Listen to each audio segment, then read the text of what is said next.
Hi everybody, I'm Justin from Main Man Bassing. In this video, I'm going to show you how to get into the carburetor and clean it out for a Mercury 9.9 4-stroke outboard.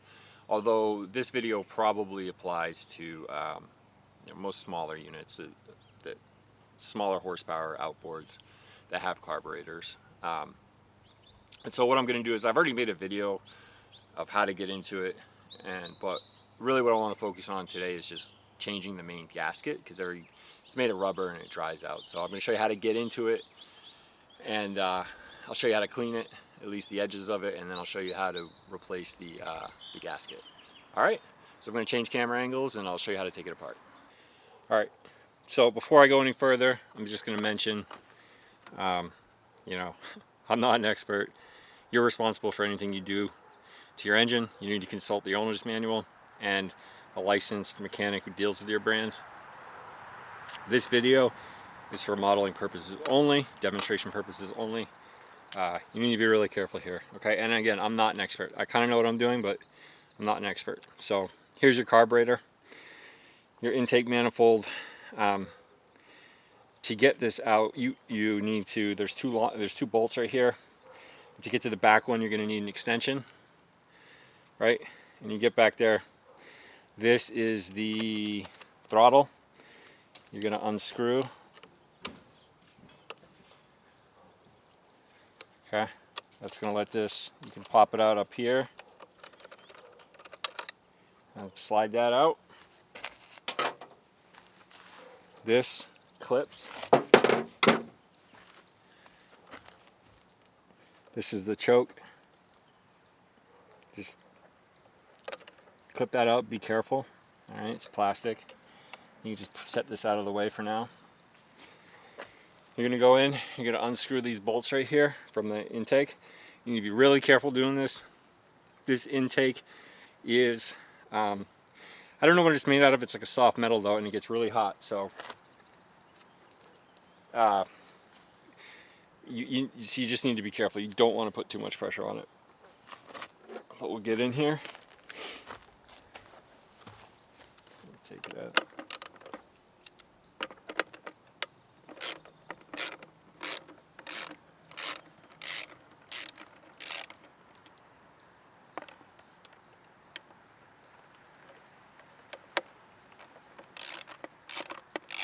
Okay, it's off the intake manifold. You have an exhaust valve. Gingerly pull these off, right? You have your gas line. You want to be careful. Sometimes you got to be really careful with these, because sometimes they're stuck on there good.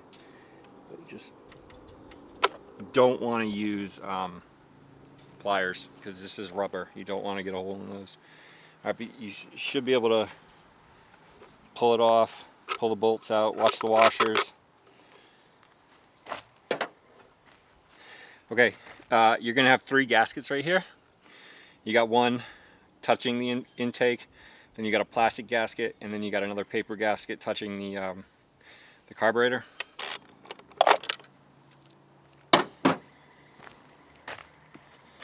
All right, your carb's out. Watch those.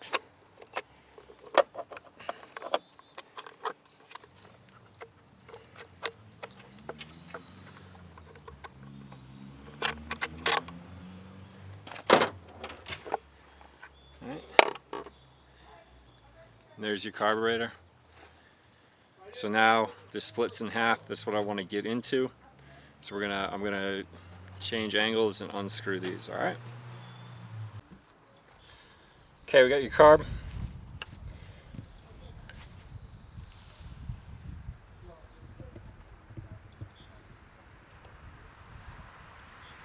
I'm just gonna unscrew.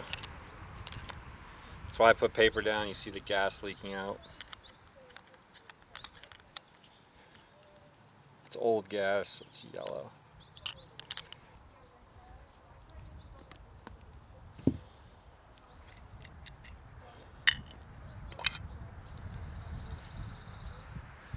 there you go. Here's your float. You got your float pin. Here's your this is your high speed. That's your, I think that's your high speed. That's your throttle, low speed needle. I'm not getting into those. I'm not concerned. And I've already cleaned this out, but I just want to replace this gasket right here. Over time, what happens is because of the ethanol from that Obama gas is in these ridges where the main gasket sits, you get all kinds of gum in there. And I've cleaned it out pretty good. I'll link up this brush. You can go in there and scrape all the gum off. You want to be careful. You don't want to put a lot of pressure. You just want to scrape that gum off. I'll link up some seafoam. All right, this stuff's good stuff to get in there. And you need carb cleaner, and you want to spray it all out. I've already done that. What I wanted to do is replace this gasket, right? Because what happens over time is because of the Obama gas and the ethanol, you get gum in here, and then it pushes up on this rubber gasket right here. Oh, I'm not even in frame. What happens is with the Obama gas and the ethanol from Obama is that it gums up and it pushes that gasket off, and then it breaks any seal. So it's going to suck in air and it's going to break the vacuum, and you're just going to lose power on your throttle. And simultaneously, this is rubber, right? And as the gum builds up, it's exposed to oxygen. And this starts to dry out, and eventually it won't fit. Now, what you can do is you can check your online parts catalog and order a new one. It was like $10 on iBoats. But when I went to put this back in, it was too tight. It wouldn't seat properly. So you got to be really careful. But what you can do is soak this in seafoam, right, and then just gingerly pull on it to buy you some time until you get the new gasket. Right, you want to be careful. And also, it's actually kind of a good idea because if there are any cracks in there, it'll tear. Right, and you're better off knowing that before you put it in the water. But you can gingerly tear on it with the seafoam on it, and it'll expand enough to let it sit down properly. And you can even see, I don't know how well you can see that. There's a good amount of gum on there. And I just cleaned this thing off. So, like 2 weeks ago.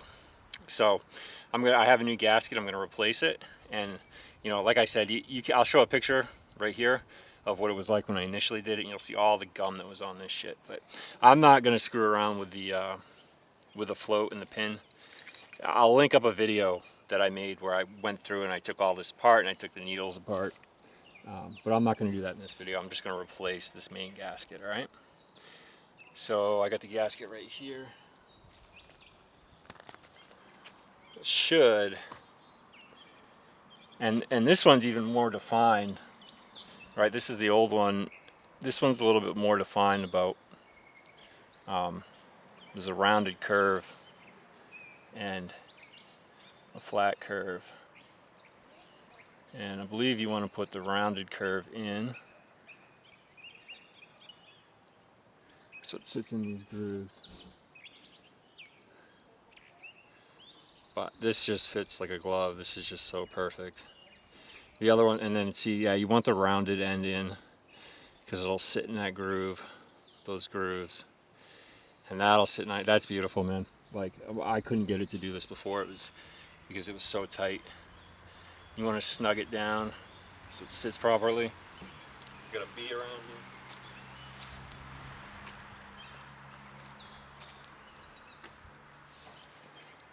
So you want to, that's just sitting perfectly. I mean, that's so nice. It was not doing this before. Snug it in where you can so it holds.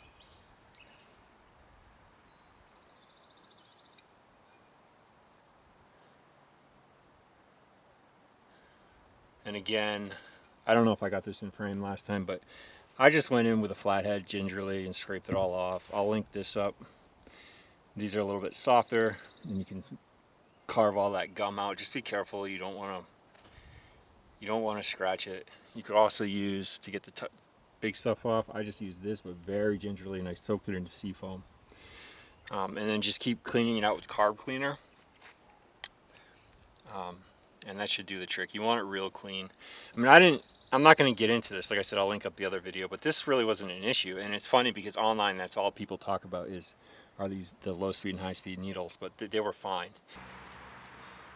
Ready, 3, 2, 1. I don't know how much of this I had in focus, so I'm going to redo it. So I got my arm in the way. But on the top of your carb is a plate next to the exhaust valve. You can unscrew it. You want to check this gasket. Make sure this isn't the exhaust valve isn't covered. And you have right here, you have 5 idle holes. All right, that's where the gas is going to drip into the throttle, the throttle plate. And then originally when I did it, you had like on the top here, there's all kinds of carbon res blocking those holes. So you want to spray it out with carb cleaner. Those holes are like a 1/2 millimeter thick. Good luck finding wire. I suggest maybe copper wire to half a millimeter. You can, when you take it off, you can hold this up to the light and see if you can see through the holes, see if they're clogged or not. But that's really important. So that's something you want to look at as well.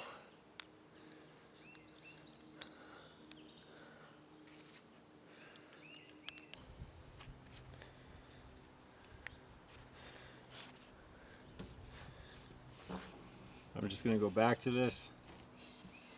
You're going to seat it down, make sure it's sitting good. I mean, it's already drying up a little. Not sitting. When you get a good seat all the way around, match up the holes. And then just start putting them back in.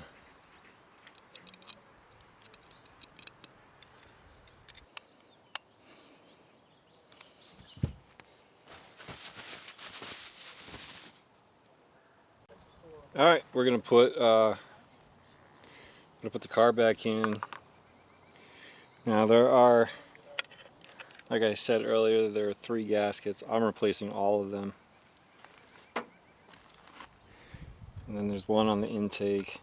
Should just peel right off. So you might have to gently scrape that off. You want to be really careful on the intake manifold because it's really soft.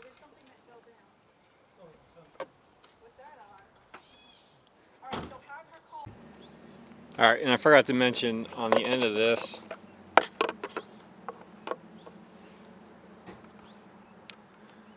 there's an O-ring right here. You want to make sure that's in there pretty snug though. There's a good chance there, that's really not going to be, chances are that will be attached and you don't have to worry about it. So before you tighten this down, you want to make sure that all 3 gaskets are seated in the bolt properly. And you really want to inspect this and make sure it's not crooked. There can't be any gaps in here because it's going to create a vacuum to supply the block with the proper oxygen and gas levels mixture. So you want to make sure that that bolt's going through both gaskets. When I was cleaning the manifold, there was some gasket stuck on there and gummed on there. I was scraping it off with plastic. You don't want to scrape this with metal. It's a real soft metal. And I can't stress enough, when you tighten these, just snug. Like, you don't want to, you'll crack it. You'll crack the intake manifold, all right? Or if you don't crack it, you can bend it out of shape and it'll create a hole in the vacuum. So just gingerly.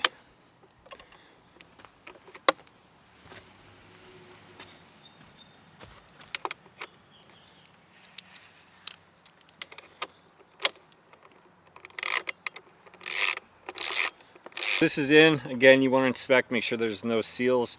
Again, it's better to be loose on this, and you can tighten it later if you're not getting enough power when the engine's in use. And you can tighten it up bit by bit. You really don't want that to be too tight. And so this is in, and I forgot to mention there's a part right here while I was cleaning the carb. Unless if your carb's in really bad shape, you don't need to get into this. When you take it out, you can unscrew it, and there's a gasket and a spring in here, right? But this is for older models, I think. The newer models don't even use this. I think it has something to do with priming. And this function right here, it's supposed to be a plunger that shoots gas into the carb so that when you hit the throttle, it instantly has gas as opposed to waiting for the vacuum to pull gas in. But again, I don't even think this functions on newer models. I'm not sure, you know, but it's not very critical to at least getting it running again. It's something you can play around with. I fixed it so that when you turn the throttle, well, actually I don't even have the throttle engaged, but it'll plunge down and shoot gas into the chamber to be pulled in. But I haven't noticed a difference at all. But again, that's something you can play around with. But this is pretty much in. We have to put the throttle back on, and I had to tape this on because this is the choke adjustment. And here, I'll show you.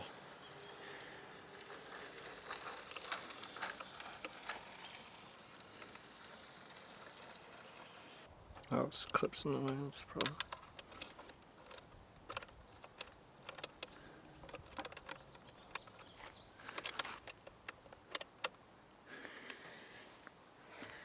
Throttle seated.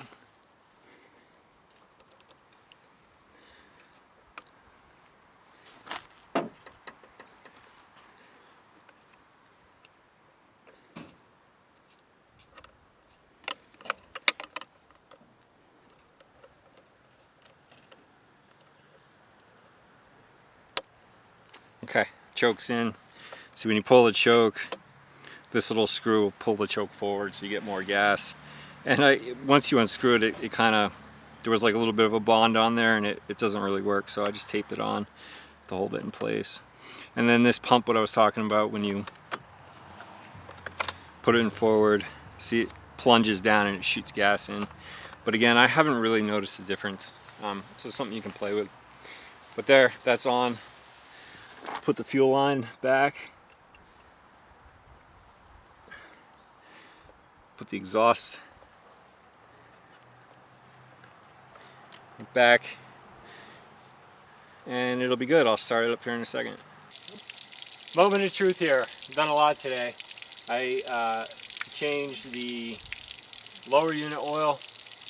I changed the water impeller, which means I did disengage the lower unit, and I was changing some gaskets in the carb. So there's a lot going on here. Moment of truth. We'll see what happens. The impeller should be pissing water out here really well. Should be a nice stream. The gears should change. Let's see what happens. Look at that. You even put a choke on.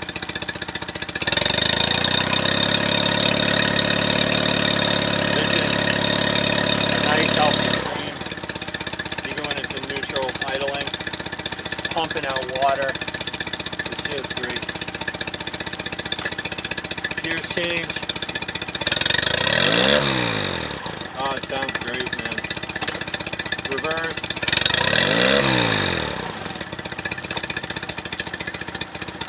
Alright.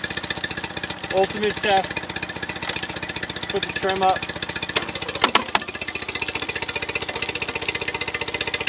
There we go. A little bit of water.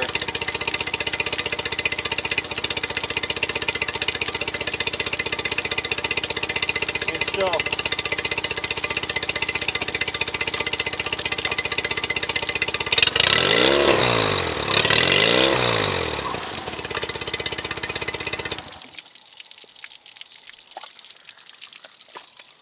So,